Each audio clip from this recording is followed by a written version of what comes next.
avec l'intro, mais je vais la couper tout de suite dès qu'on est live. Ok, On est live, ça marche. là ça fonctionne. Fait que je vais faire une fondue noire et on met l'intro tout de suite. L'intro qui ne fonctionne pas. On met l'intro tout de suite, j'ai dit. Tout va bien.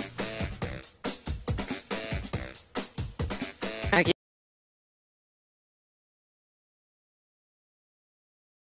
Attendez, mais il voyait rien. Bonjour tout le monde!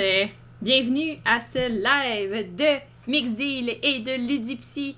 Donc, comme d'habitude, je suis accompagnée ce soir de la fabuleuse Elsa de Ludipsy. Bonjour! Et comme d'habitude, je suis accompagnée de la fabuleuse et magnifique Sophie Bourassa de Mixdeal. Ah, merci, merci. Ça me donne un petit sentiment de déjà-vu. Est-ce que ça fait la même chose pour toi, Elsa? J'ai l'impression d'être retournée dans en arrière et de comme... Oui, on fait un voyage dans le temps de 10 minutes. Donc, on a fait cette belle intro-là il y a 10 minutes. Ça l'a juste pas diffusé avec vous. On dirait que ça voulait pas partager. C'était trop fabuleux. Fait que... Ouais, c'est ça. Non, on voulait pas trop vous éblouir. Mais c'est ça, on s'est dit. C'était ben trop awesome. On pouvait pas partager ça avec vous. Bref. Donc, nous voilà de retour en ondes. Donc, ce soir, on parle d'un sujet qui me touche particulièrement. Donc, dans la scène d'introduction que vous avez vu une fraction de seconde, parce que je me suis dit que je n'allais pas leur remettre 5 minutes, même si vous ne l'avez pas vu, en fait. Donc, on parlait de la saga des Kickstarter et c'est un sujet qui me touche particulièrement. Donc, aujourd'hui, on va aborder la FOMO, donc le Fear of Missing Out. Fear of Missing Out. Yep. Le complétitionnisme et le hype autour des jeux de société. Exactement. Donc, comme Sophie vient très bien de le dire, on va aborder un peu ce concept qu'on appelle un concept de psychopop ou de culture populaire, the fear of missing out ou la peur de manquer de quelque chose en français. Donc, la FOMO. Puis, de mon côté, je nommais tout à l'heure que Sophie m'a amené vraiment à travers cette thématique-là, à venir faire beaucoup de recherches. C'est pas une thématique que je connaissais tant que ça, puis c'est pas quelque chose qu'on voit au niveau clinique en psychologie, mais j'ai fait mes recherches, donc je suis prête pour vous en parler, puis j'ai même fait des liens comparatifs un peu avec le trouble d'achat compulsif qu'on voit qui n'est pas encore dans le DSM, mais qu'on voit en psychologie.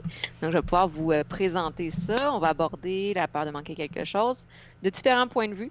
D'un point de vue des joueurs, puis d'un point de vue externe, pour essayer de voir justement c'est quoi l'impact que ça peut avoir sur la personne, sur son développement, son bien-être, mais aussi sur l'environnement. Fait que ça va être intéressant. Merci à tous qui nous écoutent en live, puis à ceux qui vont nous écouter aussi en rediffusion. Mais oui.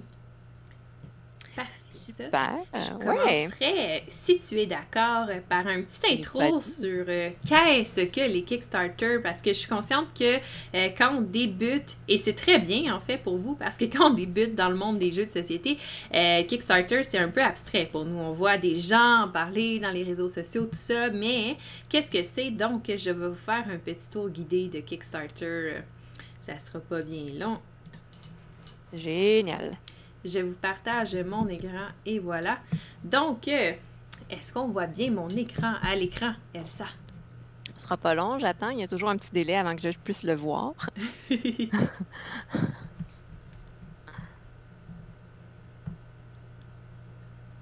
dirais que oui. On va dire que oui. On va dire que oui. Et voilà. Donc, je vous présente une page typique d'un Kickstarter. Donc, cherchez quelque chose d'intéressant en ce moment. Je vais baisser Elsa de mon écran. Ce n'est pas toi, la star. C'est Terraforming Mars. Oh! Donc, comme as usual, avec moi, que voulez-vous? Donc, Kickstarter, c'est quoi? C'est une plateforme de socio-financement, donc une plateforme où les jeunes créateurs en manque de... En fait, pas en manque. Ouais, en manque d'argent, mais qui cherchent une façon de se faire financer leur projet autre que de faire un gigantesque emprunt à la banque. Et là, peut-être manquer leur shot avec leur jeu et finalement perdre de l'argent. Décident à la place d'aller tenter le pouls en proposant leur projet à la grande audience, en fait, à tout le monde. Et là, les gens ont le choix ou pas de soutenir ce projet-là, donc de le financer. Donc là, je vous montre un projet qui est actuellement en cours, qui est la Big Box de Terraforming Mars avec les tuiles 3D. Donc, c'est très ironique quand on pense au fait que quelques semaines auparavant, sans le savoir, moi, j'ai fait justement une série de vidéos sur comment pimper mon jeu de Terraforming Mars. Et voilà, la réponse est dans votre écran, mesdames et messieurs. Mais... À vous de collaborer avec les concepteurs de Terraforming Mars. Malheureusement, j'aurais dû y penser. Par exemple, ça m'aurait coûté probablement moins cher. Donc, voilà une page, en fait, typique d'un projet. Donc, on voit ici l'argent amassé et en dessous, ici, on a l'objectif de financement. Donc, c'est en deçà de quoi la compagnie ne peut pas aller pour pouvoir produire le jeu et que ce soit viable. Donc, dans ce cas-ci, 68 000 $ canadiens, c'était l'objectif. On voit le nombre de contributeurs, le nombre de jours qui restent à la campagne. Et puis là, si on souhaite s'engager au projet, on clique sur « Je soutiens ce projet » et on peut choisir le pledge qui nous plaît. Donc, les pledges, c'est ce qu'on va s'engager à payer. Donc, on ne sera pas, c'est pas comme un magasinage en ligne typique, ce qui veut dire qu'on ne sera pas chargé directement. Donc là, si je retourne en arrière, on voit que le jeu finit sa campagne de financement dans 11 jours, ce qui veut dire en fait que ça va être dans 11 jours que s'ils atteignent leur objectif de financement, que je crois qu'il est assez dépassé, on est à 1 911 283 $ sur un objectif de 68 046 $. Je pense que ça va bien pour eux. Je ne suis pas trop inquiète, ça risque de pas mal fonctionner. Donc, dans 11 jours, vous allez être débité le montant de la campagne. Donc, qu'est-ce que la campagne? Mais là, on peut regarder, il y a toujours un petit vidéo d'introduction de la campagne. Et ensuite, on a vraiment, sous l'onglet campagne, la description des produits, de ce que vous allez avoir en fait, en quoi le jeu consiste, si c'est un jeu de société, puis en fait, tout ce que ça comprend. Donc là, vraiment, vous pouvez vraiment tout voir. Et dans Kickstarter, une autre chose que les gens aiment beaucoup et qui va porter justement à dépenser une certaine somme d'argent, c'est en fait les stretch goals. Donc, les stretch goals, c'est quoi? C'est des prix, si on veut, qui vont être débloqués au fur et à mesure de la campagne. Généralement, ces prix-là sont motivés par des atteintes de certains objectifs de financement. Donc, une fois qu'on a dépassé le seuil de financement minimal pour que le jeu soit créé, bien là, à chaque fois qu'on atteint certains stages dans le financement du jeu, les créateurs vont nous sortir des surprises pour nous inciter justement à dépenser plus. Et en fait, ben, techniquement, on s'entend, mais la finalité de ça, c'est qu'on a plein de goodies à la fin pour le jeu. Donc, c'est ça, en fait, qu'on aime. Parce que là, souvent, en plus, ces goodies-là vont avoir une petite appellation qu'on appelle Kickstarter exclusive. Et, dans le fond, ce sont des choses qui vont être seulement, dans le fond, disponibles pour les gens qui vont avoir financé le jeu sur Kickstarter. Donc, quand le jeu va se ramasser en magasin, il y a certaines choses que les gens, même s'ils achètent tout ce qui existe en magasin, ne pourront pas se procurer. Donc, c'est un peu le thrill du Kickstarter. Tout repose beaucoup sur les stretch goals et les exclusivités Kickstarter. C'est là que les gens vraiment sont prêts à embarquer. Donc, dans Terraforming Mars, ils ont changé un peu la formule et c'est quelque chose qui devient de plus en plus populaire. C'est des milestones journaliers, ce qui veut dire qu'à tous les jours, ils débloquent un prix, peu importe l'objectif de financement, parce que on s'entend que la compagnie qui fait Terraforming Mars, c'est pas une compagnie qui est à court d'argent. Et je pense qu'ils étaient assez confiants que leur produit allait assez pogner pour dire qu'ils étaient capables de se permettre de débloquer des prix à tous les jours si ça va pas les casser. Donc, c'est pas mal comme ça que ça fonctionne. Ensuite, vous avez une description de toutes les pledges. Donc, ce que je vous ai montré tantôt, si vous voulez soutenir le projet, sont affichés ici. Donc, ici, vous avez en images. Donc, si vous donnez 79 $, si vous donnez 99 $, qu'est-ce que vous avez? Tout est décrit assez bien. Et en plus, souvent, dans les campagnes Kickstarter, il y a des add-ons disponibles, donc des choses qu'on peut rajouter dans notre commande pour encore plus profiter de tout ce que le jeu a à offrir. Donc, on a la liste de toutes les add-ons qui sont disponibles. Donc, après ça, ce qui est intéressant, en fait, c'est de regarder sur les pledges. Là, je mets ma souris, fait que ça fonctionne plus, mais on voit ici, livraison prévue mars 2021. Donc, techniquement, si tout se passe bien avec la production du jeu, en fait, ici, dans le cas présent, c'est de la grosse boîte avec les tuiles 3D, ça devrait être livré dans un an. Donc, ça, c'est un autre point avec les Kickstarter, ce n'est pas immédiat. Donc, quand on finance un jeu, quand on accepte de s'embarquer là-dedans, ben on accepte aussi d'attendre un certain moment avant de recevoir notre jeu. Donc, faut garder en tête que ce n'est pas une précommande, c'est vraiment un aide, techniquement, au financement du jeu. Donc, à part de ça, qu'est-ce que je pourrais vous dire? Il y a les actualités qui sont super intéressantes. Généralement, de façon journalière, les créateurs vont entrer en contact avec vous, vous dire où ils en sont rendus dans la campagne, qu'est-ce qui a été débloqué jusqu'à maintenant dans la production du jeu, qu'est-ce qu'ils envisagent pour leur jeu. Et même les très bons créateurs vont interagir avec vous, demander de la rétroaction, faire des sondages pour pouvoir vraiment créer le jeu avec vous. Parce que veut pas, pour certaines compagnies, ce qui n'est pas le cas, par exemple, pour Terraforming Mars, on s'entend, ils auraient pu le financer par eux-mêmes, je pense qu'il n'y aurait pas eu de problème. Mais pour certaines compagnies, en fait, vous allez être partie prenante du financement de ce jeu. Donc, vraiment, et de la création en tant que telle, parce que sans vous, ce projet-là n'aurait pas pu être réalisé. Il y a aussi la FAQ, donc qui répond d'habitude à toutes les questions. Entre autres, est-ce que je peux, dans le fond, dire que je soutiens le projet avec un montant plus faible en ce moment et éventuellement acheter plus? Donc, la réponse est oui, parce qu'un Kickstarter fonctionne en 2 temps. Donc, dans 11 jours, vous allez être prélevé pour votre argent et techniquement, quelques semaines à quelques mois plus tard, il y a ce qu'on appelle un Pledge Manager qui va ouvrir. Et là, c'est à ce moment-là que vous allez pouvoir décider qu'est-ce que vous faites avec l'argent que vous avez, que vous êtes engagé, qui a été prélevé sur votre carte. Donc là, vous allez choisir exactement ce que vous voulez, donner vos informations de livraison, tout ça. Donc, il y a aussi la livraison à payer, il faut prendre en compte. Et vous allez pouvoir rajouter des choses, si jamais il y a des choses que vous vouliez rajouter dans votre pledge. Donc, tout ça se passe quelques semaines à quelques mois après. C'est bien expliqué généralement par la compagnie. Ils vous envoie des actualités que vous recevez par courriel qui vous expliquent tout ça. Et en bref, c'est comme ça qu'une campagne Kickstarter se produit. Donc, je vais retourner à l'écran principal. Et voilà. OK, nous sommes de retour. Nous sommes de retour. Je suis de retour. Oh oui. J'aime beaucoup le bruit de tes... mes furets qui se grattent en arrière, ouais, je sais. Hein. Qui rajoute un petit son, comme... Ça rajoute du suspense. Il fait du beat. Oh, Catherine nous dit salut! Salut Catherine! Salut Catherine! Oui, donc c'est à mon tour en fait. Merci Sophie d'avoir pris le temps d'expliquer le concept de Kickstarter. Pour ceux qui ne l'ont jamais utilisé, sûrement que quand je parlais de la fear of missing out, ça ne va pas vous dire grand-chose.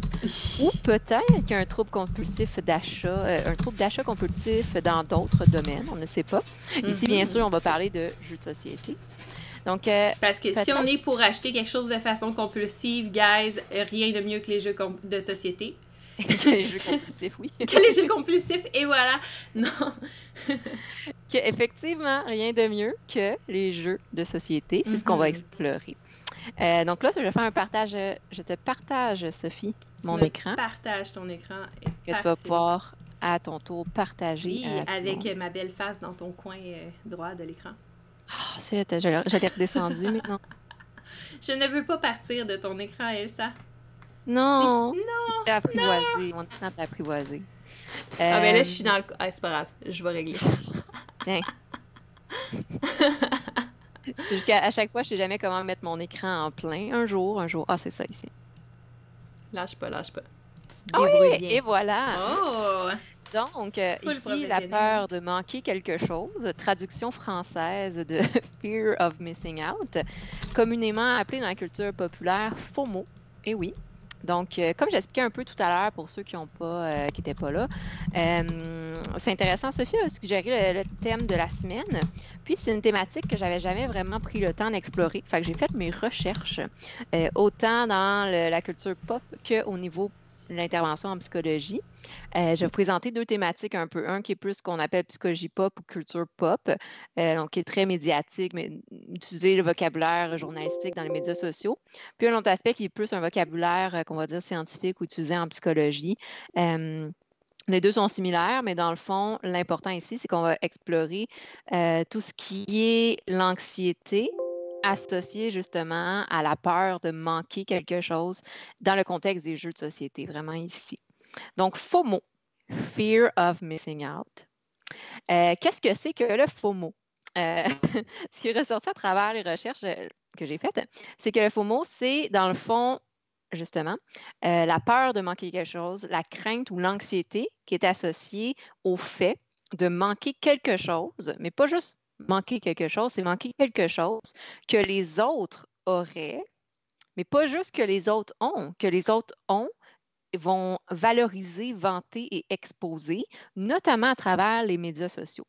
Donc, il y a le concept ici de médias sociaux qui est vraiment important. Puis, beaucoup à travers le concept de FOMO, il parlait beaucoup notamment de tout ce qui est Facebook, Instagram, le cellulaire, un peu la dépendance au cellulaire. Donc, vraiment, le concept de médias sociaux est extrêmement important parce que sur les médias sociaux, on vient amplifier, exagérer, rendre un peu utopique les choses qu'on possède. Tout le monde l'a déjà fait, hein, avec les photos Instagram, sur Facebook.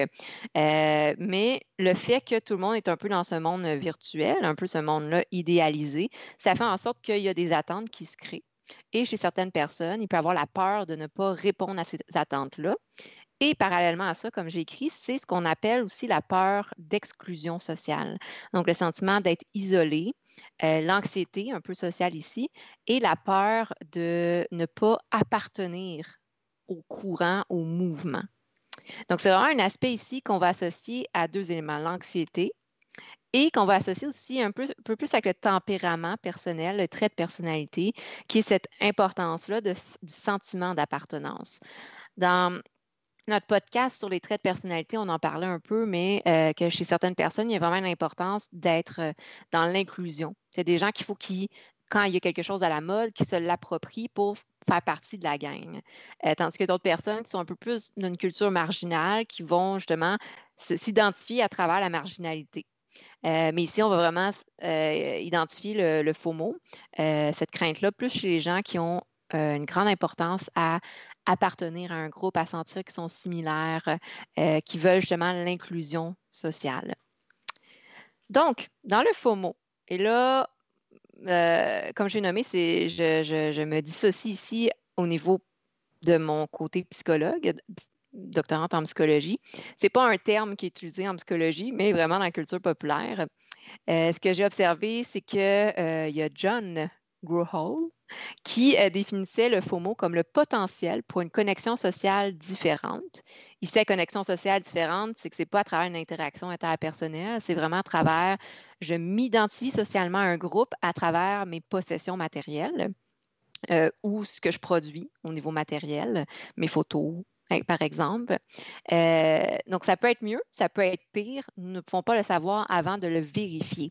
Et c'est vraiment là la partie anxiété, c'est que on a tellement peur de manquer quelque chose. Donc, dans le podcast où j'avais parlé de l'anxiété, on voyait un peu la courbe d'anxiété. Donc, si j'ai peur de manquer quelque chose, je vais tolérer cette peur-là jusqu'à temps qu'elle devienne intolérable. Et qu'est-ce que je vais faire? Je vais faire de l'évitement ou un comportement sécurisant pour diminuer mon anxiété. Ici, le comportement sécurisant, qu'est-ce que c'est? C'est la vérification. L'hyper-vérification, l'hyper-vigilance. Donc, la vérification, en fait, c'est de le faire. Donc, ça va être, par exemple, si je vois tout le monde qui consomme le jeu Terraforming Mars, parce que Sophie en parlait tout à l'heure, mais j'ai tellement peur de manquer quelque chose que je me retiens, je ne vais pas l'acheter, je n'ai pas l'argent, j'ai déjà 1 million d'autres jeux que j'ai jamais joué, mais là, j'ai tellement peur qu'il va falloir que je vérifie, m'assurer, dans le fond, de ne pas manquer quelque chose. Puis la meilleure manière de le faire, c'est de l'acheter. Donc, c'est vraiment un comportement sécurisant pour venir faire diminuer un inconfort qui est créé par l'anxiété. Ici, ça ne veut pas dire que tout le monde qui a ça a un trouble anxieux.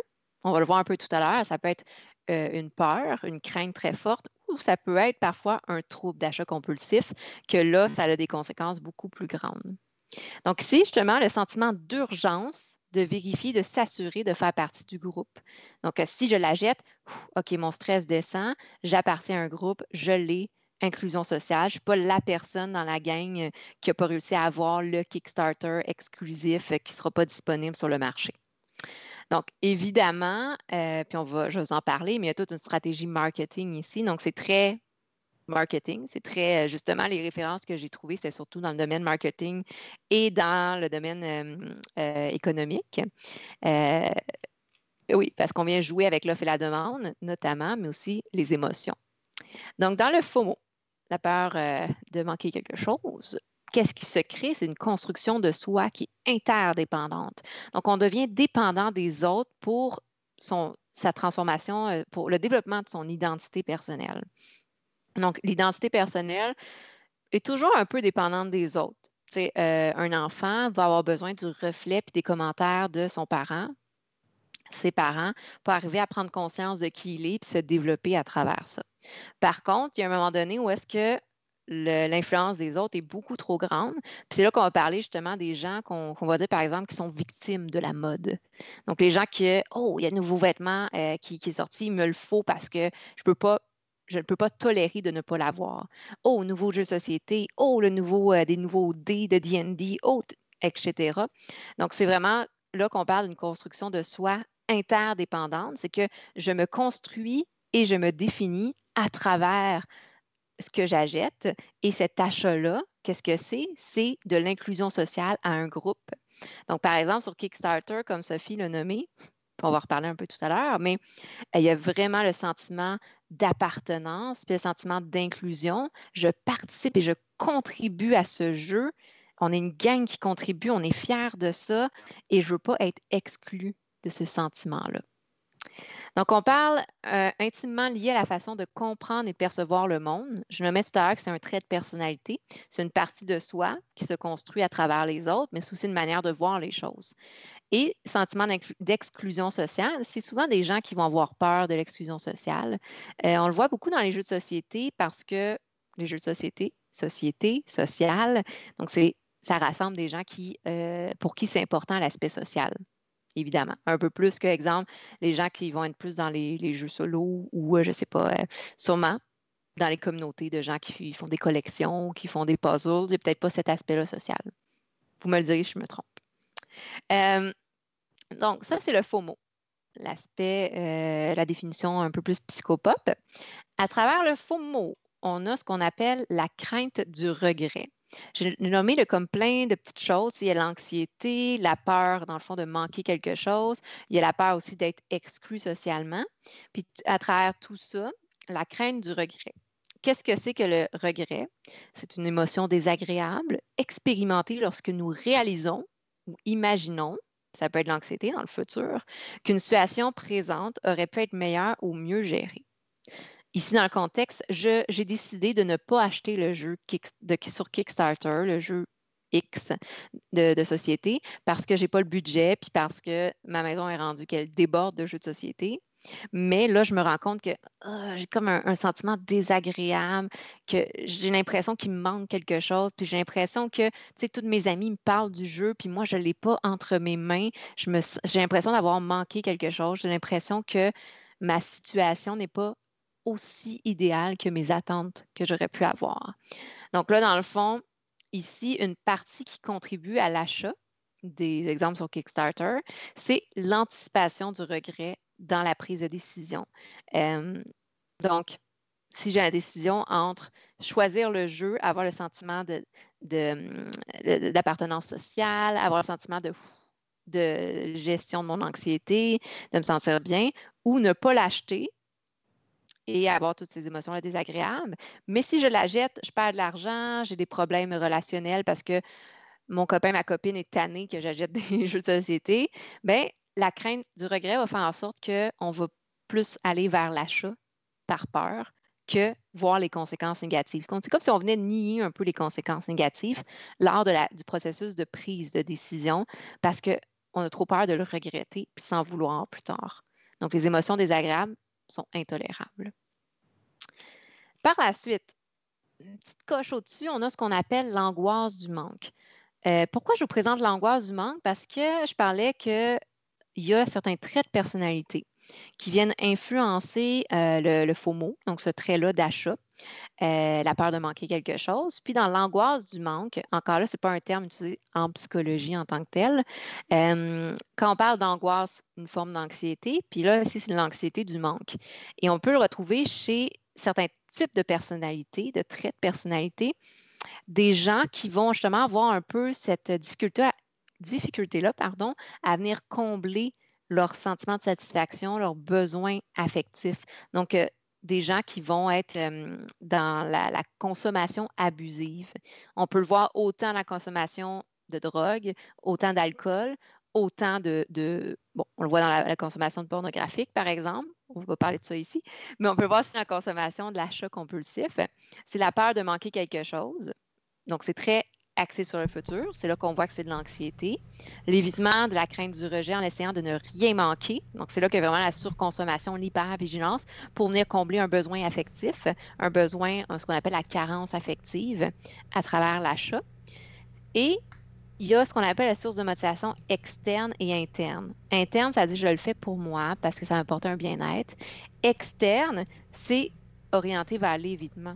Je veux consommer quelque chose, je veux l'obtenir pour éviter de ressentir autre chose. Donc, c'est là qu'on voit qu'il y a vraiment comme un conflit intérieur entre les besoins réels, qui seraient d'arriver à combler cette carence affective, et des besoins créés, donc d'aller chercher à l'extérieur de soi des choses qui vont nous combler à court terme, mais la semaine suivante, le mois suivant, on a encore besoin d'acheter d'autres jeux, on a besoin d'avoir les nouveautés, on a besoin d'avoir ce que les autres ont, ce qu'on n'a pas, puis qui crée un manque à l'intérieur de nous. Donc, je fais une petite spécification ici. Je ne veux pas dire que c'est pas mon objectif. Je ne veux pas dire que tout le monde qui achète sur Kickstarter a des problèmes. Je te disais, Sophie, il y a comme une analyse par rapport à ça, mais c'est important de savoir que c'est sur un range. Tout à l'heure, je vais vous montrer un peu des manières de s'évaluer. C'est sous forme un peu plus humoristique, là, on s'entend. Mais ici, c'est vraiment sous une échelle. T'sais, si, exemple, on a besoin d'acheter sur Kickstarter tous les nouveaux jeux qui sortent, peut-être qu'on est dans l'extrême, là, genre. Mais si, exemple, on achète un jeu qu'on aime vraiment puis que ça fait longtemps qu'on veut ce jeu-là ou que je sais pas, qu'on a trouvé le jeu idéal pour nous, qu'on l'achète, ça veut pas dire que là, nécessairement, on est dans la peur de manquer quelque chose. Mm-hmm. Donc, bien repris, bien repris. Est-ce qu'il y a des questions par rapport à ça, Sophie? Ou non, moi, ça va bien. Si vous avez des questions, vous pouvez les écrire dans les commentaires. Oui, là, je vois rien en ce moment. J'ai oublié mon sel. C'est bien correct. Moi, je surveille. Super. Yeah. Deuxièmement, là, je parle ici plus au niveau en psychologie, ce qui est utilisé au niveau clinique. Encore là, c'est pas utilisé dans le DSM-5, qui est le manuel de diagnostic en santé mentale. C'est juste le trouble d'achat compulsif qui est comme comorbide, en fait, qui est une section des TOC, les troubles obsessionnels compulsifs. Le trouble obsessionnel compulsif, c'est dans le fond d'avoir des pensées obsessionnelles puis des comportements compulsifs. Donc, on a des pensées obsessionnelles par rapport à quelque chose, donc anxiogène, puis on va essayer de combler, de venir réduire, ces pensées-là à travers des comportements compulsifs. Par exemple, l'achat de choses. La meilleure image qu'on voit souvent dans la culture populaire, dans les films, c'est cette image très stéréotypée. Je la modifie un peu pour que ça soit moins stéréotypé. Par exemple, d'un homme qui est tellement angoissé, qui est tellement inquiet, qui va aller faire du magasinage puis s'acheter plein de linge pour diminuer son anxiété. Donc, ça serait un trouble d'achat compulsif qu'on voit qui serait dans le fond associé à un TOC, trouble obsessionnel compulsif. Donc, dans un trouble d'achat compulsif, qui est un peu plus clinique, c'est divisé en 4 critères pour avoir un trouble d'achat compulsif.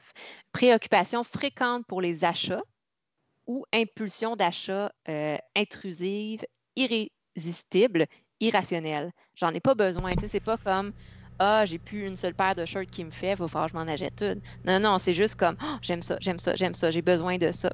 Puis de nos jours, avec Internet, on s'entend, c'est extrêmement facile. Du confort de chez soi, on peut consommer à l'infini, notamment avec les cartes de crédit et autres. Donc, c'est une préoccupation fréquente. Ça veut dire que cette pensée-là, elle vient dans notre tête fréquemment. Oh, il va falloir que j'aille checker sur Kickstarter. Oh, oh, oh, mon alarme a sonné. Oh, ah, est-ce qu'il y a des J'ai nouveaux une jeux? question sur Oui, le chat, en fait, sur Jeux de société Québec. On a Joël Dumont qui nous dit l'effet de rareté, de vouloir salut. absolument l'avoir quand ça devient rare. Ouais, d'ailleurs, bonjour Joël. Ça serait dans quel schéma de comportement? Puis d'ailleurs, elle dit que c'est super intéressant comme sujet. Pierre Legault aussi nous le dit, donc merci beaucoup. Hey, merci Pierre, merci Joël. Mhm. J'ai compris le Joël, là, c'est une femme. Oui, Joël, Hop, effectivement. salut Joël. Oui, d'accord. C'est vraiment drôle. Oui, donc, bonjour Joël. Non, excuse, la question c'était dans L'effet quel... de rareté, de vouloir absolument l'avoir quand ça devient rare. Ah, ah, effectivement, ça c'est vraiment intéressant parce que l'effet de rareté, du plus loin que je peux me souvenir, c'est une très bonne stratégie marketing. Je pense que l'effet de rareté, ça a apparu avec tout ce qui est pas la consommation, là, mais avec l'achat de l'art. Euh, on remonte très, très loin dans le temps, mais ici, dans le contexte des jeux de société, l'effet de rareté, je le laisserais dans l'anxiété, la peur de manquer quelque chose. Par contre, si on l'observe d'un point de vue, si je change un peu d'approche, puis je vais plus dans l'approche marketing, c'est vraiment avec le concept de l'offre et de la demande. Donc, vu qu'il y a une petite quantité, les prix sont extrêmement élevés, mais ça ne veut pas dire nécessairement qu'on en a de besoin de cette chose-là. C'est vraiment rendu là qu'on veut réfléchir.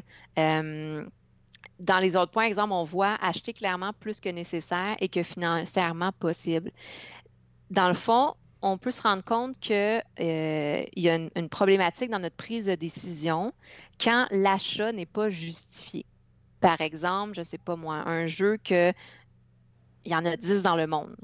C'est extrême, là, mais disons. Puis ce jeu-là, il faut pas, si on décide de l'acheter, il ne faut pas que le processus de prise de décision soit différent qu'un autre jeu. Ce que je veux dire par là, c'est que si on l'achète juste parce qu'il est rare, ben là, c'est un achat ici impulsif. C'est un achat, dans le fond, qui est compulsif. À moins, par exemple, que vous l'achetiez pour faire une revente, c'est comme un contexte derrière ça, là. Mais si l'achat, le geste d'acheter le jeu est simplement basé sur le fait que le jeu est rare et que j'ai besoin de ce jeu-là, parce que si je n'achète pas ce jeu-là, je manque quelque chose. Et si je manque quelque chose, je vais tellement me sentir mal que je ne serais pas capable de tolérer ces émotions-là. Donc, c'est vraiment ce processus-là mental qui vient démontrer que là, on serait dans la peur de manquer quelque chose ou peut-être plus ici un achat compulsif. Je ne sais pas, j'ai très bien répondu à la question, mais c'est vraiment dans le processus de prise de décision et le processus d'achat qui vient influencer. Donc, cet exemple, vous voyez le jeu qui en a 10 exemplaires dans le monde, qui est, je ne sais pas moi, 1000 pièces disons. Ça va être le même processus de décision. Est-ce que c'est un jeu qui m'intéresse? Oui, non. Est-ce que c'est un jeu que j'ai besoin? Oui, non. Est-ce que c'est une thématique que j'ai le goût de jouer, que je vais jouer? Puis là, si on arrive à répondre à ces questions-là, puis que oui, on répond oui, c'est un jeu qui m'intéresse, je me vois y jouer, puis c'est un jeu que je veux jouer à long terme, ben c'est correct, l'achat ici est justifié. Mais si la thématique du jeu ne m'intéresse pas, le style de jeu bof, mais que je veux juste l'acheter parce que j'ai peur de manquer cette opportunité-là, là, on se retrouve dans the fear of missing out. Et voilà. Est-ce que ça répond bien à la question, Jaël? Est-ce qu'on m'entend? Allô? J'avais mis mon micro sur mute, je m'excuse. J'ai eu Donc, peur de te manquer. mais non, inquiète-toi pas. Mais je peux pas répondre pour Joël, mais ce que je disais, c'est que j'avais trouvé que ça répondait bien à la question. Oh, Joël a répondu. Donc, elle dit oui. Elle répond oui, ça répond bien à la question. Merci, Joël. Merci, Joël. Merci de nous écouter. Euh, donc, deuxièmement, justement, on parlait préoccupations fréquentes pour les achats, etc. Donc, j'y pense souvent, les pensées compulsives, obsessionnelles, je veux dire, excusez-moi. Deuxièmement, acheter clairement plus que nécessaire ou que financièrement possible. Donc, ici, qu'est-ce que ça veut dire? Ben, j'ai déjà 200 nouveaux jeux chez moi que je n'ai pas ouverts. Il m'en faut un de plus. peut-être pas, donc plus que nécessaire, ou que financièrement possible. Il me reste 1000$ dans mon compte, il faut que je paye mon loyer, mais il y a aussi ce nouveau jeu de société que j'ai absolument besoin parce que c'est une édition unique sur Kickstarter. Je décide d'acheter le jeu, je n'ai plus d'argent à mon loyer. Il y a peut-être une petite difficulté au niveau des priorités. Détresse liée au comportement d'achat. L'état de détresse ici, c'est que parfois on ne se sent pas nécessairement bien. On se rend compte que, OK, j'ai peut-être acheté comme 4 nouveaux jeux à 500$, j'exagère, là, mais à 500$ ce mois-ci. Oui, je suis fière, je suis contente, mais en même temps, il y a un peu de culpabilité, puis un peu, je me rends compte que j'ai dépensé comme 2000$. Ouais, c'est ça, j'ai dit 4 jeux de 500 et voilà, 2000$ d'un coup. Je me sens pas tant fière à ce niveau-là. Interférence significative avec le fonctionnement professionnel ou social. À chaque 5 minutes, je suis sur Kickstarter au travail. Ça nuit peut-être à ma productivité. Socialement, je suis en train de parler avec des amis, puis je suis en train en même temps de checker sur mon sel sur Kickstarter, ou j'ai plus d'argent pour voir mes amis parce que j'ai tout dépensé en Kickstarter de jeux de société, etc. Donc vraiment ici, comme j'ai nommé, des pensées compulsives, acheter une quantité inutile ou importante malgré des conséquences négatives, comme j'ai nommé, puis que si on ne la jette pas, la tension, elle augmente, elle augmente, elle augmente. J'ai besoin de faire quelque chose pour me sentir bien. Il faut que je le fasse, j'achète. Temporairement, je me sens bien. À long terme, je me rends compte qu'il y a des problématiques associées à ça. Donc, au niveau des troubles d'achat compulsif, encore une fois, on parle de phase. Donc, la phase d'anticipation. Oh, un nouveau Kickstarter qui sort bientôt, tel jeu de société, j'ai entendu dire qu'il allait sortir, tout le monde en parle, il a de l'air super cool, tout le monde le veut, il faut que je sois dans les premières à aller chercher sur Kickstarter. Préparation.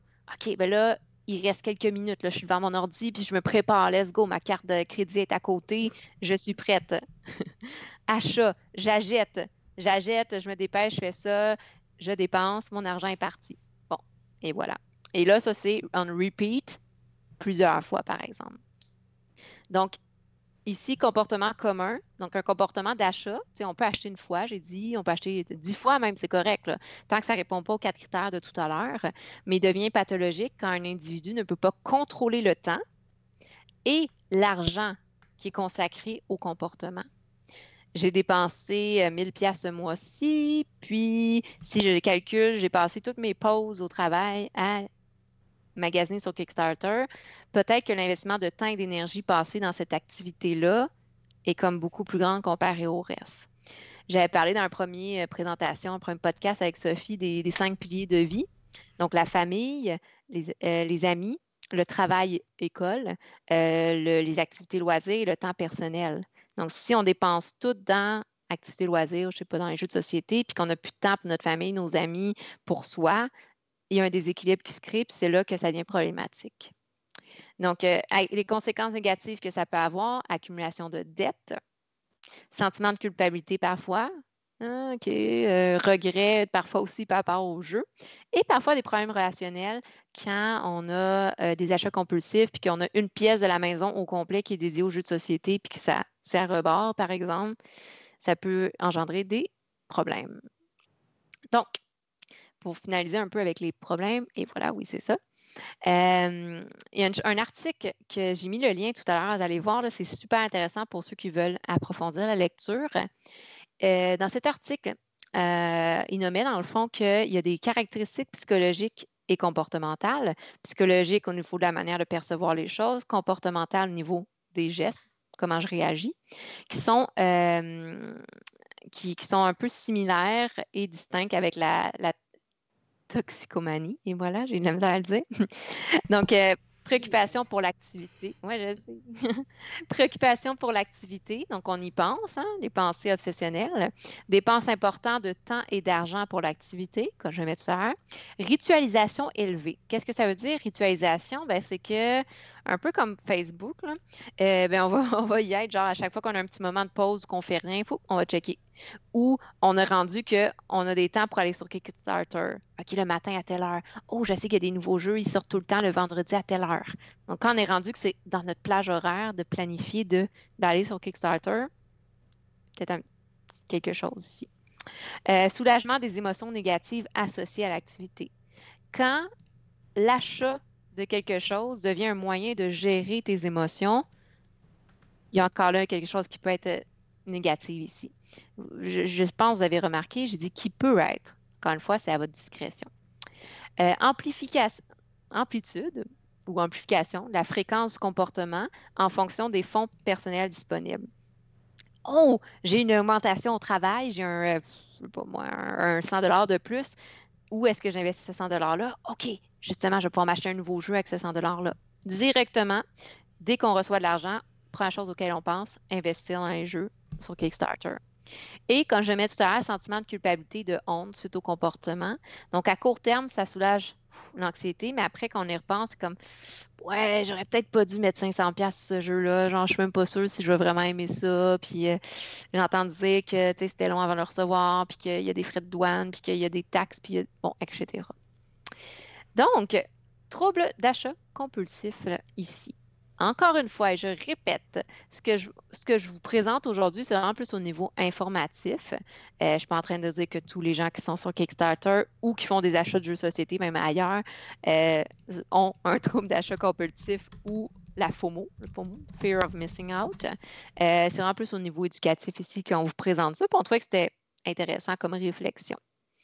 Peut-être avant de passer au truc suivant, à la diaporama suivante, Sophie, qu'est-ce que tu penses de tout ça de ton côté? Et là là. Ben, comme je viens de répondre à Simon qui nous écoute et qui disait l'humain est une bête de consommation, c'est intéressant comme sujet, mais très inquiétant. Je lui disais que justement, je me faisais beaucoup d'autodiagnostic ce soir. Est-ce que je suis encore en partage d'écran ou vous me T'es voyez? encore en partage d'écran. Veux-tu qu'on revienne à notre écran principal? Oui. Oui. Bon, on va faire ça. Ça t'est réapparu. Je réapparais. Et voilà, bonjour. Vous étiez ennuyés. Ouais. Cricket sound. Qu'est-ce que tu dis? Cricket sound. Donc, en même temps, pendant que Elsa a fait ses présentations, moi, je mets des petits sondages en ligne. Fait que gênez-vous pas pour juste cliquer, donner une réponse. C'est complètement, dans le fond, anonyme. Fait que ça va juste nous donner une idée un peu de l'audience qui nous regarde ce soir et de votre expérience avec les Kickstarter, tout ça. Et by the way, il n'y a personne qui juge ici si vous connaissiez mon bilan annuel de Kickstarter. Il n'y a pas de honte à avoir ici ce soir. Effectivement, puis quand je faisais mes recherches, je pensais à toi, puis là, j'étais comme, j'espère que ça va pas la vexer quand je vais dire ça, puis oh là là! Non, non. Je me reconnais, je sais que je rentre pas dans la catégorie problématique encore, et c'est pour quelques bonnes raisons, mais effectivement, là, la limite des fois peut être mince entre les deux, là. Effectivement. Merci à tout le monde qui nous écoute. Là. Je ne voyais pas les commentaires au fur et à mesure, mais merci Joël. Puis je suis vraiment désolée. Là, quand Sophie m'a redit ton nom de famille, j'ai fait genre « Ah, mais c'est Joël! » Donc, salut Joël, que je connais très très bien. C'est une de mes bonnes amies. C'est bien parce qu'il y a plein de gens aussi qui nous écoutent via Jeux de Société Québec. Je savais même pas qu'on était live par là, mais en tout cas... C'est moi qui l'ai partagé sur Jeux de Société Québec. Tout le monde, en tout cas. Ça va être intéressant. Je pense que c'est une thématique qui intéresse tout le monde dans le monde des jeux de société. Fait que c'est ça. Salut Simon, salut Jean. Il y a qui d'autre aussi? Sauf Simon qui juge. Ah. Oh, là. Mais effectivement, le hobby a complètement changé depuis quelques années. Frénésie des achats et des nouveautés, c'est un phénomène assez nouveau. Effectivement, surtout avec les... c'est un peu avec l'avènement du sociofinancement a fait ça.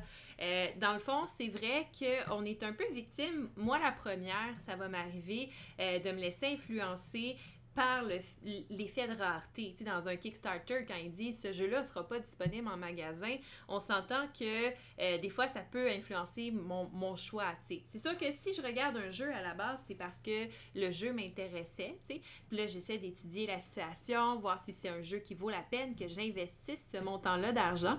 Puis ça, c'est comme tout dans la vie. Hein. Chacun, je pense, on a nos passions, on a nos activités qu'on aime bien faire. Puis, on a aussi, dans le fond, un budget qu'on est prêt à allouer pour certaines activités. Je pense que l'important, comme Elsa le mentionnait, c'est qu'on ne s'endette pas pour faire nos loisirs.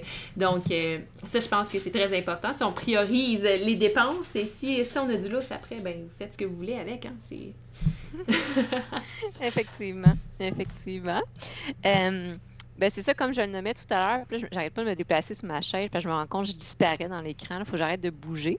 Mais, Bon, là, Simon et Jean s'astinent sur qui juge le plus ce soir. puis, y a-t-il un concours de jugement? Je crois que oui. En fait, moi, je juge tout le monde qui sont sur Kickstarter. Ah, Et voilà. come on! C'est parti! Et là, Sophie, là, tu je vois tout juge le à monde chaque se fois. déconnecter. J'ai fait partie du groupe, OK? Jugez-moi pas. Mais en fait, non, c'est intéressant parce qu'on a plusieurs points de vue aujourd'hui, on a plusieurs visions parce que moi, j'ai jamais. J'ai-tu déjà acheté? Non, j'ai jamais acheté sur Kickstarter des jeux de société. Sophie, qui est une très bonne experte en Kickstarter de jeux de société. Fait qu'on s'est dit que justement, ouais, Jean, viens dans le club. Puis, on s'est dit que ça serait intéressant justement comme sujet parce qu'on a chacun notre vision de la chose. Puis, je dois dire que quand j'ai commencé à lire sur la peur de manquer quelque chose, bon, déjà, je me suis rendu compte que The Fear of Missing Out était devenu un hashtag. Donc, déjà, c'est devenu quelque chose de populaire. Fait que c'est comme la peur d'avoir peur de ne pas être dans le mouvement, de peur de quelque chose. Mais tout ça pour dire que... Mais en fait, je pense que c'est pas tant une peur d'être... Tu sais, je veux pas m'ostiner, là. Mais, tu sais... Peut-être une peur de pas être dans le mouvement que plutôt une peur de manquer quelque chose qu'on pourrait regretter par la suite. Puis en fait, c'est une stratégie marketing qui fonctionne très très bien sur Kickstarter.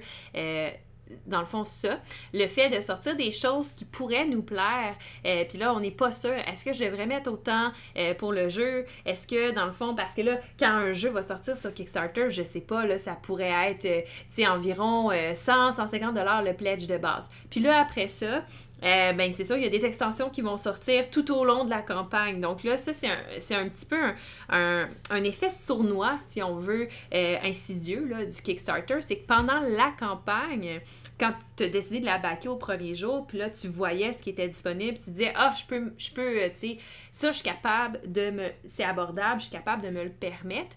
Mais là, pendant les 20 jours, 15 jours que la campagne va durer, ben dans le fond, ils vont rajouter des add-ons, ils vont rajouter des playmats, des pièces de métal, des extensions que tu peux pas te passer, de la peinture pour tes figurines, des sleeves. Ils vont te rajouter plein de choses. Et là, tu te rends compte que finalement, au début, quand tu as commencé à backer la campagne puis tu t'intéressais au jeu, ben, tu disais, c'est correct, je peux me le permettre, c'est 150$, je l'ai de côté, il n'y a pas de problème, ça se dépense bien. Puis finalement, à la fin du 20 jours de campagne, tu te rends compte que pour avoir le pledge au complet, si tu veux avoir tout ce qui est sorti pour le jeu puis qui t'intéresse, parce qu'on s'entend que pendant ces 20 jours-là, justement, tu as eu des actualités à tous les jours. Et si on va avec les grosses compagnies qui en rajoutent tout le temps, comme Cool Mini or Not, pour n'en nommer que un, tu en as eu plusieurs fois par jour pour garder le hype assez élevé tout le long de la campagne. Donc, à la fin, quand ça finit, ben, tu veux tout, puis tu as un peu peur que si tu le prends pas là, ben, il y a des choses que tu sois pas capable de te procurer après. Et là, tu as peur de regretter ton investissement, dans le fond, qui est assez élevé déjà, parce que 150$ pour un jeu, même si pour un Kickstarter, en tant que tel, c'est pas très cher. Mais quand la campagne finit, il se rendu à 500 quelques. Mais là, tu as peur que si tu mets pas le 500, ben, ton 150$, finalement, ça sera pas un bon investissement parce qu'il va te manquer des choses pour apprécier le jeu. Donc, c'est un peu là-dessus que Kickstarter fonctionne et ça fonctionne malheureusement très bien comme stratégie marketing. Effectivement. Tu sais, d'un point de vue marketing, disons que si j'étais en économie, je serais comme wow, bravo. Mais là, j'amène plus ma. En fait, il y a un côté de moi qui est comme wow, bravo là, pour l'aspect économique. Mais l'aspect clinique dit ça vient vraiment jouer sur. Ben, en fait, ça vient jouer sur les émotions puis les besoins créés ici des gens.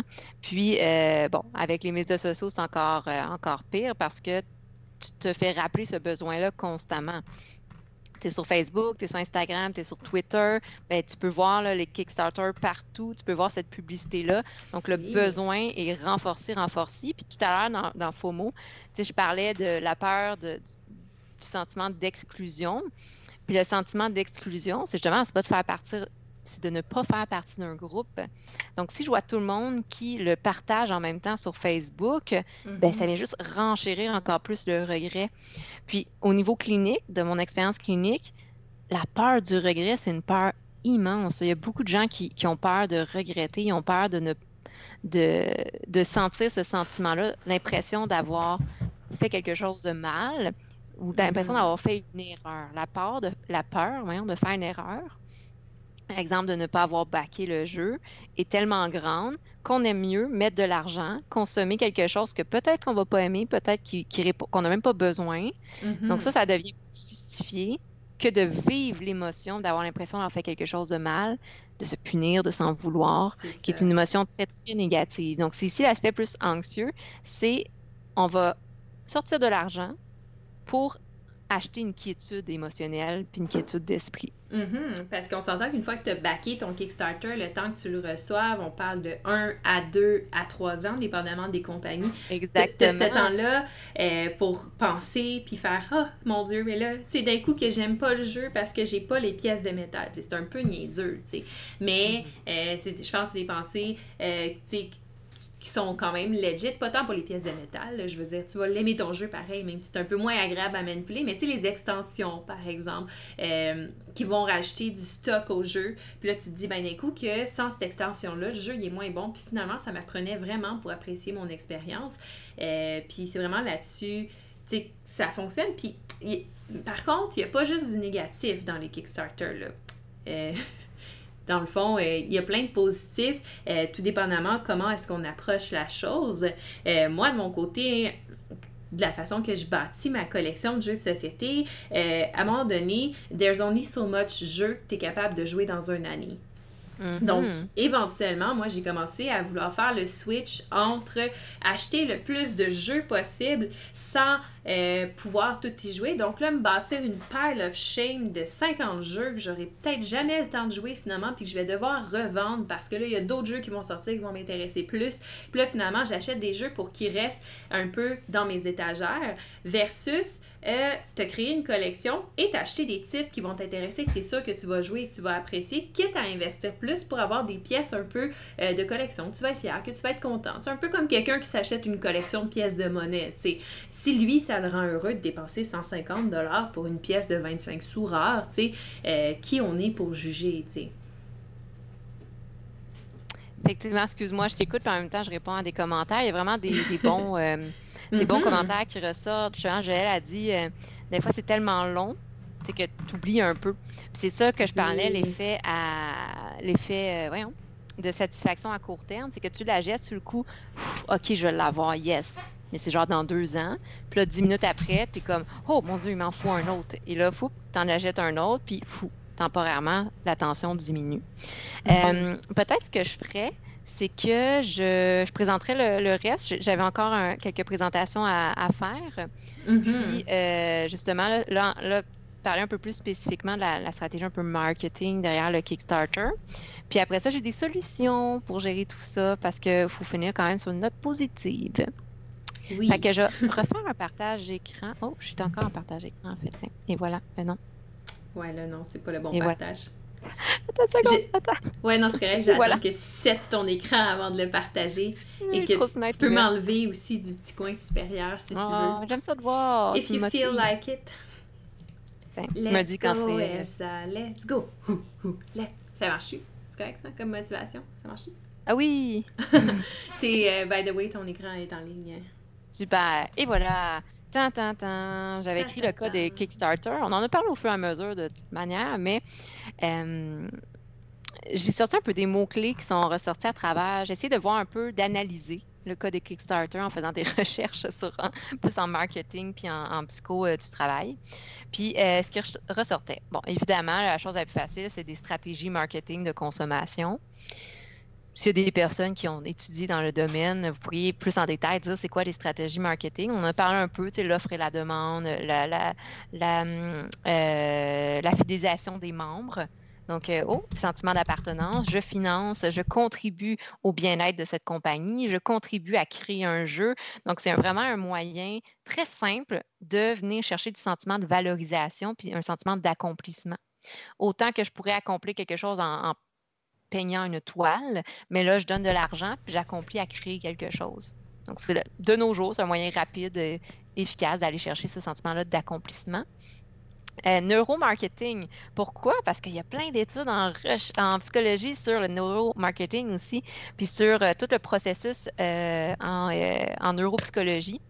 Qu'est-ce qui est vraiment intéressant, c'est qu'ils ont analysé en neuropsycho le fonctionnement du cerveau par rapport à, exemple, les gens qui vont être addicts à certaines drogues, mais ils ont vu des effets similaires chez les gens qui sont addicts à l'achat compulsif, notamment la production puis le niveau de dopamine dans le cerveau, que quand tu fais un achat, pouf, ça explose. Fait que tout le sentiment dopamine qui vient amener un sentiment de bien-être associé à l'achat compulsif. Fait que j'ai nommé ici là, tout l'aspect d'addiction. C'est le même processus que dans la consommation de drogue. C'est vraiment intéressant. Donc, on parle des expériences hyper stimulantes. Donc, c'est ça, l'achat, le fait d'acheter, la consommation vient activer le cerveau d'une manière qui favorise l'addiction. Donc, c'est l'aspect qui peut être super intéressant ou super déprimante aussi.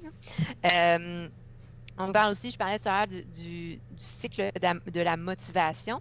Il y a une motivation externe, interne, et il y a ce qu'on appelle la motivation hédonique, qui est une motivation axée sur le plaisir et l'excitation. Genre, donc, dans le fond, ma seule motivation, c'est de ressentir du bien-être, par exemple. Là, on reste PG-13, hein, ce soir, hein, Elsa? Oui. Voyons, Sophie. Ben, on est dimanche soir, là, come on. Okay. Bon. Les enfants sont pas couchés à cette heure-là. Effectivement. J'ai nommé renforcement du sentiment d'appartenance, l'inclusivité sociale, fidélisation, l'appropriation émotionnelle. On vient s'approprier les émotions du mouvement. Ce que je veux dire par là, c'est que Sophie l'expliquait bien tout à l'heure, le fait qu'il y a des surprises. C'est très, très, très... Vous pourriez analyser là, le principe marketing c'est super similaire. C'est ce qu'on appelle le renforcement positif. Puis on utilise ça avec les enfants pour leur apprendre quoi faire. C'est comme, oh, si tu fais un bon comportement, tu vas avoir une récompense. Puis c'est la même chose en fait, mais utilisé dans le contexte avec des adultes, dans le contexte de Kickstarter. C'est qu'une association positive, si tu consommes, tu as une surprise. Donc, si tu fais un geste qu'on veut, donc le bon geste, donc consommer, mettre de l'argent, tu reçois des surprises en retour. Donc, c'est comme pour renforcer le comportement puis dire que c'est un bon comportement. Donc, ça fait vivre des émotions très, très positives, ce qu'on appelle le renforcement positif en psychologie. Ça vient créer une urgence, le temps est limité. Donc, certains Kickstarter, justement, tu nommais tout à l'heure, Sophie, le Kickstarter de Terraforming Mars qui finit en 12 jours, je pense, de quoi de même. C'est écrit, là, tu as 12 jours. Tu as 12 jours, il faut que tu choisisses, tu te dépêches de l'acheter parce que c'est le même principe avec les offres de rabais dans tous les magasins. Oui. Après, par exemple, moi, je vais avoir plein de trucs pour le magasinage intelligent. Super. Puis, il y a ce qu'on appelle la culture de l'exclusivité, l'unicité.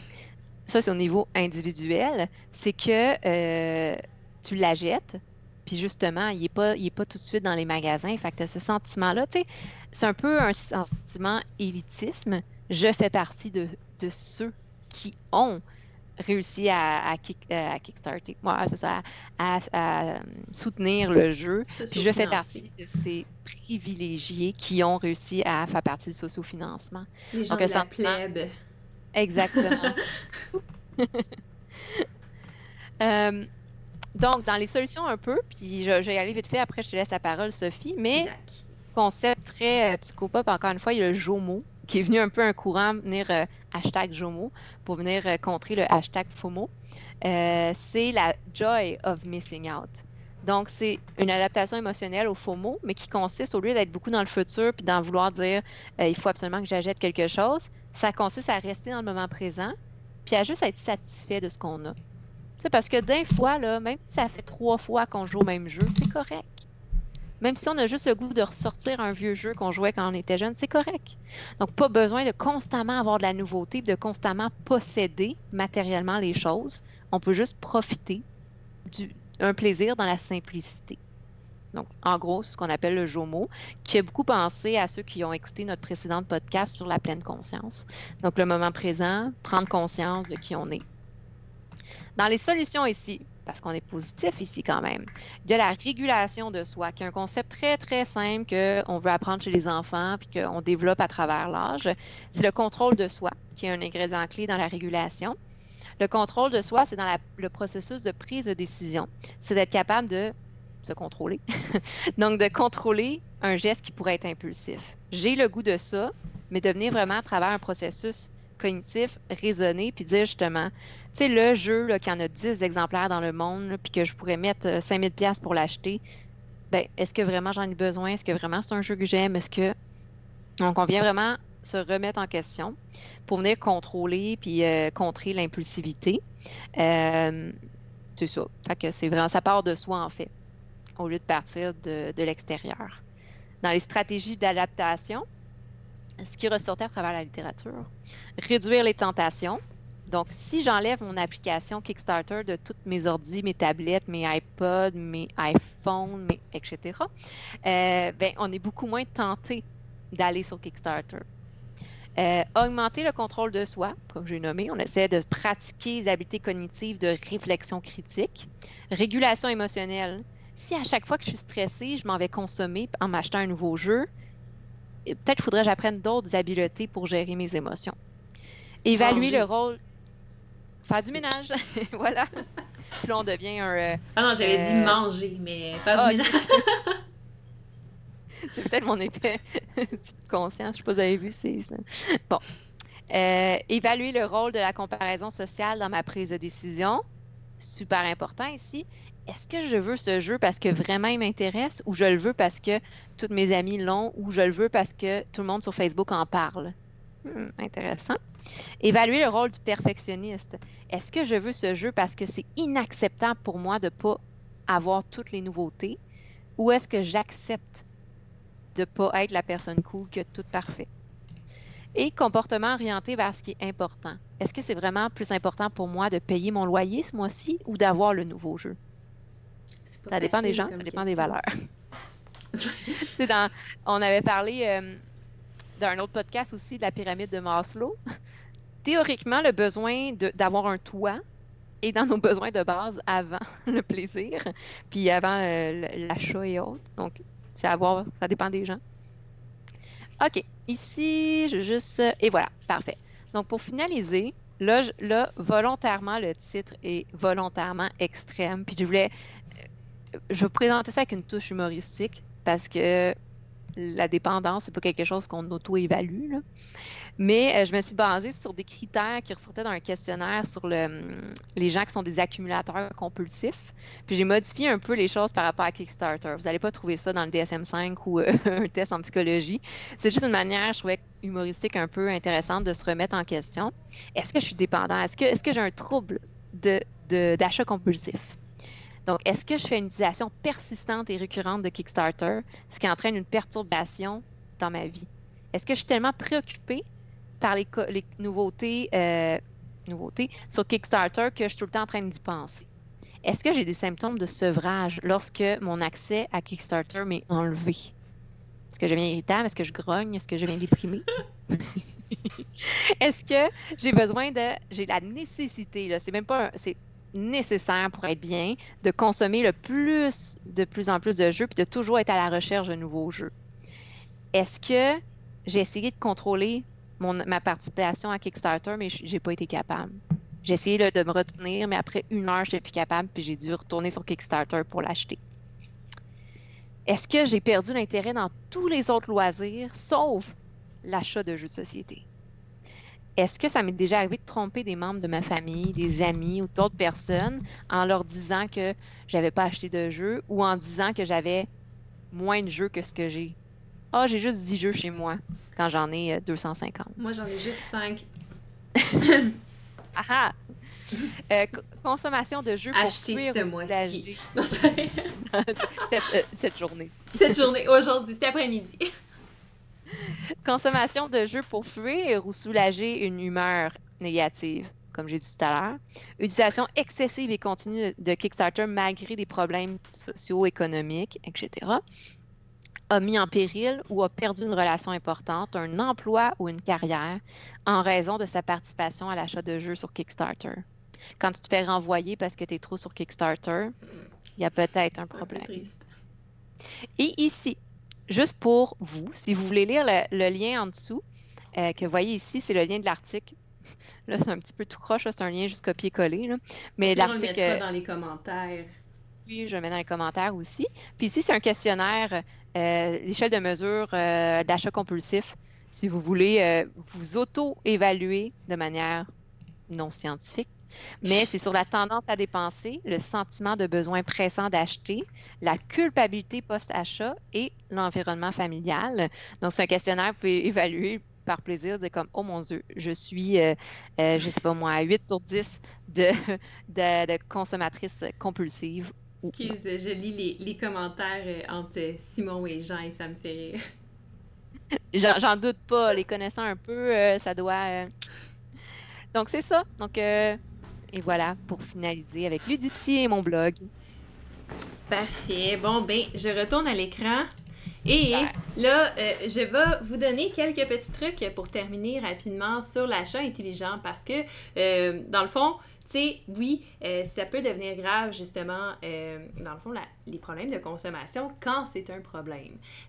Par contre, il y a des façons de faire de la consommation intelligente et si jamais tu veux acheter un jeu à 500 ou à 1000 $, si tu peux te le permettre puis toi, tu le veux, le jeu, good for you, go for it, t'as bien droit, il n'y a personne pour te juger, spécialement pas moi.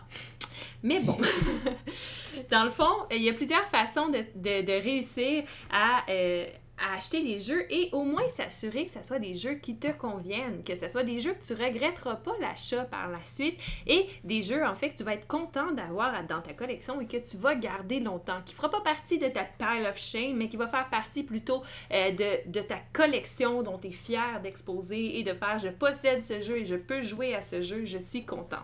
Donc, j'ai fait une podcast d'ailleurs cette semaine avec deux de mes amis, donc Dominique Yorio-Morin et Mathieu Saint-Onge, où on discutait justement de tous les trucs pour magasiner intelligemment. Mais bref, je vais faire ici un résumé un peu de ce qui est ressorti de cette conversation-là. Donc, l'important, c'est renseignez-vous sur le jeu au préalable. Donc, ça, c'est le mot, le mot d'ordre, on se renseigne. Donc, qu'est-ce qu'on peut faire? Il y a plusieurs choses. Là, on parle de Kickstarter, donc on va y aller par le plus simple. On lit la campagne au complet, on regarde tout ce qui est marqué. Donc, ça nous donne déjà une bonne idée du gameplay, de comment s'est produit le jeu. C'est ça, d'un peu tout ce qui l'entoure. Est-ce que ça va nous plaire ou pas? En plus, dans la plupart des campagnes Kickstarter, ils vont vous fournir un exemple du livre de règles. Donc, c'est une bonne façon de savoir si c'est quelque chose qui peut nous intéresser.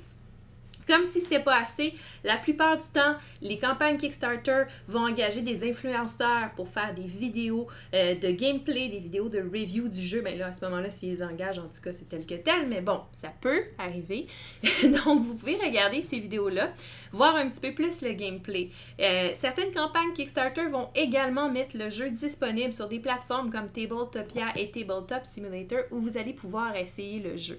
Donc ça, c'est toutes des façons de vous assurer que le jeu vous convient bien avant de l'acheter. D'autres choses que vous pouvez faire, c'est regarder sur Board Game Geek parce que c'est pas rare que avant de créer la campagne Kickstarter, le créateur a fait plusieurs posts dans les forums de Board Game Geek pour parler de son jeu.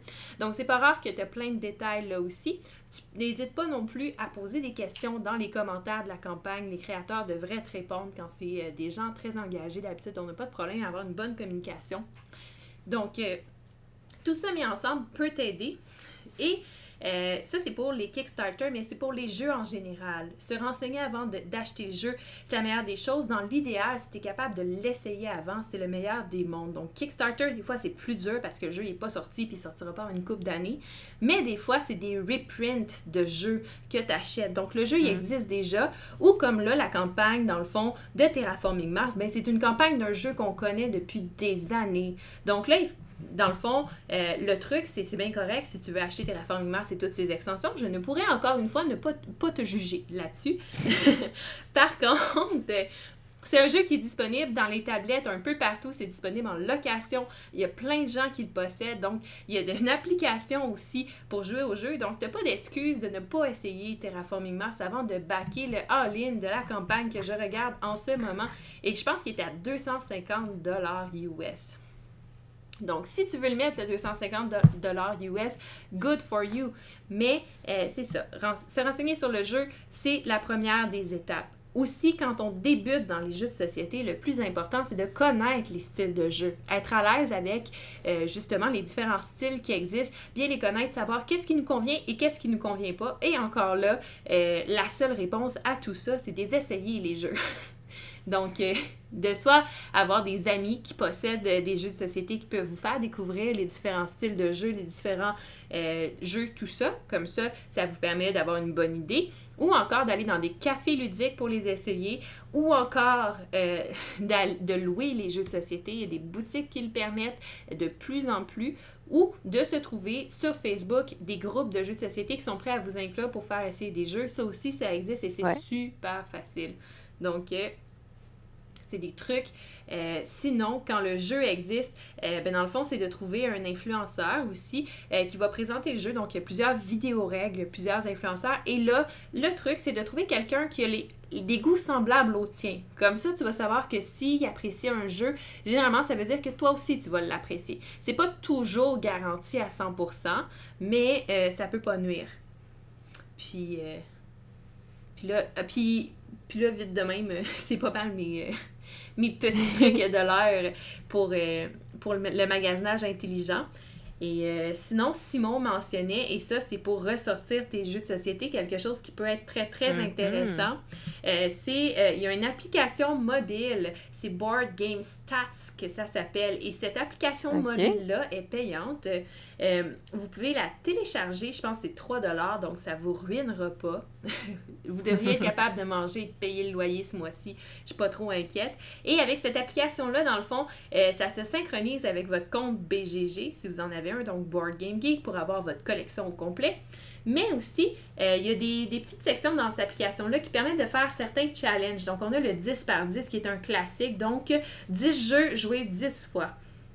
Donc, on log nos parties de jeux de société dans cette application-là.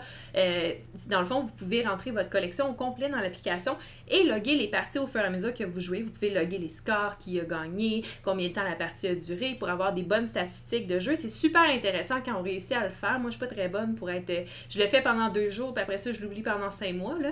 Mais pour ceux qui sont assez bons là, pour suivre ça, c'est super intéressant.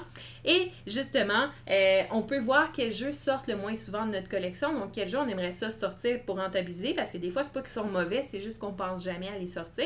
Et là, on se fait une grille de 10 jeux qu'on aimerait sortir plus souvent. Et le challenge, c'est dans un temps déterminé, donc ça peut être 6 mois, 1 an, c'est de jouer 10 fois à chacun de ces 10 jeux-là, donc faire un 10 par 10 dans le fond. OK. Hey, c'est intéressant. Bon, bye-bye, Simon. J'écrivais en même temps. Il y a aussi... Oh, attendez un instant. Moi, j'ai ri les commentaires. C'est qui qui a dit ça? Je pense que c'est Jessie. Je pense que c'est Jessie qui a dit ça. Vous me direz si je me trompe, mais qui a parlé de co-ludique, qui serait comme un forum d'échange de jeux. Puis j'ai cru comprendre que c'était gratuit. C'est ça? Ah oui, et voilà, c'est ça, Jessie Morin qui disait co-ludique, près de jeux entre particuliers sans frais. Fait que ça, c'est intéressant parce que si on parle de consommation, puis l'aspect financier, c'est sûr qu'on veut soutenir les créateurs et les concepteurs de jeux. Et parfois, ben, ça peut être utile quand on a moins l'aspect financier, disons pour un mois ou autre, ben, de faire des échanges de jeux.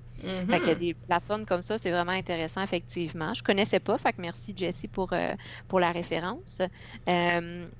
Puis il y a des gens aussi qui disaient que oui, les bars, les cafés de jeux de société, mais effectivement, ça aussi, ça peut revenir cher quand même au niveau financier. Ce que je suggère à ce niveau-là, c'est vraiment d'y aller là, pour une journée entière. Là. Quand vous voulez y aller, prévoyez comme une journée, genre de 8 à minuit. Make it worth it. Exactement.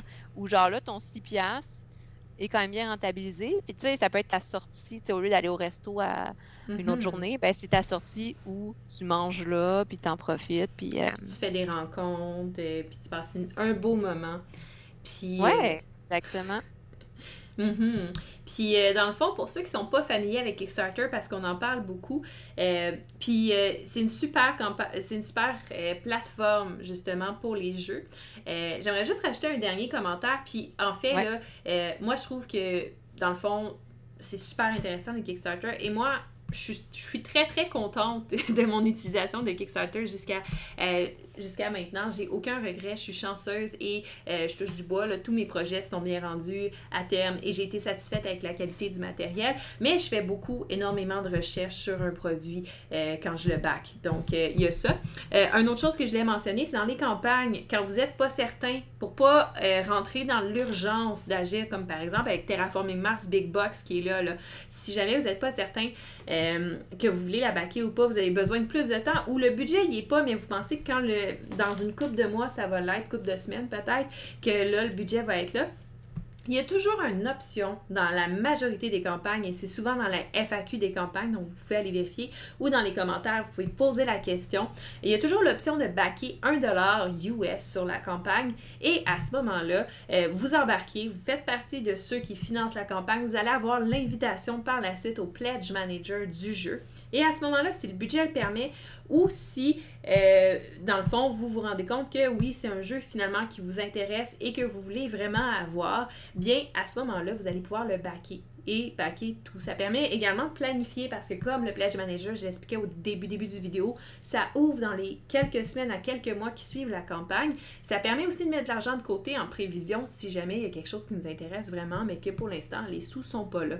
Donc, ça peut être une façon plus responsable d'agir que de se dépêcher, acheter le all-in sur Kickstarter, s'endetter sur sa carte de crédit, puis finalement se rendre compte que c'était pas un bon moment pour investir autant d'argent. Surtout avant Noël. Surtout avant Noël. Puis c'est ça. Le seul petit bémol que je veux mettre sur Kickstarter et que je trouve un peu important que les gens sachent, ce n'est pas une place de précommande. Donc, autant que ça peut offrir plein d'avantages, Kickstarter n'est pas un magasin de précommande, c'est vraiment une place de sociofinancement. Et comme ce n'est pas un magasin et qui va vous le répéter plusieurs fois dans la politique, ce qui fait en sorte que c'est pas un magasin, fait en sorte que vous n'êtes pas un consommateur non plus. Donc, vous perdez votre protection de consommateur et ça, c'est important de le savoir. Donc, une fois que la campagne a été financée au complet, si le producteur du jeu n'est pas capable de se rendre au complet dans la production du jeu par la suite, parce qu'il a mal estimé combien ça coûtait produire le jeu, parce qu'entre-temps, il a fait faillite, parce qu'il est arrivé le COVID, parce qu'il est arrivé telle affaire, puis finalement, il n'est pas capable d'aboutir avec la production du jeu, votre argent, ça se peut que vous ne le retrouverez pas, et malheureusement, vous n'avez pas énormément de recours par rapport à ça. Donc ça, c'est quelque chose qui est important de comprendre quand vous décidez de vous embarquer dans ce genre de campagne de sociofinancement. OK. Intéressant ce que tu auras. Je pense que c'est important d'être au courant de tout ça avant de commencer à consommer sur Kickstarter. Donc, on va devoir terminer là-dessus parce qu'on est suivi à 20 heures de balado ludique, justement, avec Simon Jutras qui va animer.